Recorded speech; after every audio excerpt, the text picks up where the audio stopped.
850 CC तक की गाड़ियों पर 18% सेल्स टैक्स आयद किया जाएगा। 18% टैक्स से कम शरह वाली गाड़ियों पर 18% सेल्स टैक्स आयद होगा। टैक्स का मकसद पेट्रोल, डीजल और हाइब्रिड गाड़ियों पर सेल्स टैक्स में यकसानियत लाना है। जी हाँ, सेल्स टैक्स का मकसद पेट्रोल, डीजल और हाइब्रिड गाड़ियों की सेल्स टैक्स में यकसानियत लाना है।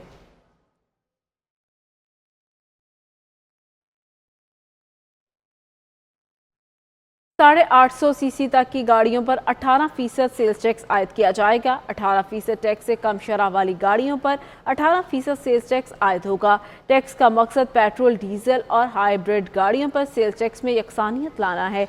जी हाँ, सेल्स टैक्स का मकसद पेट्रोल, डीजल और हाइब्रिड गाड़ियों की सेल्स टैक्स में यकसानियत लाना है।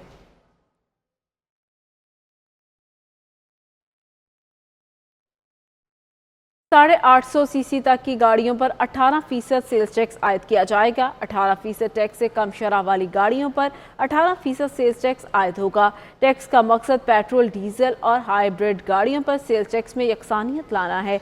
जी हाँ, सेल्स टैक्स का मकसद पेट्रोल, डीजल और हाइब्रिड गाड़ियों की सेल्स टैक्स में यकसानियत लाना है।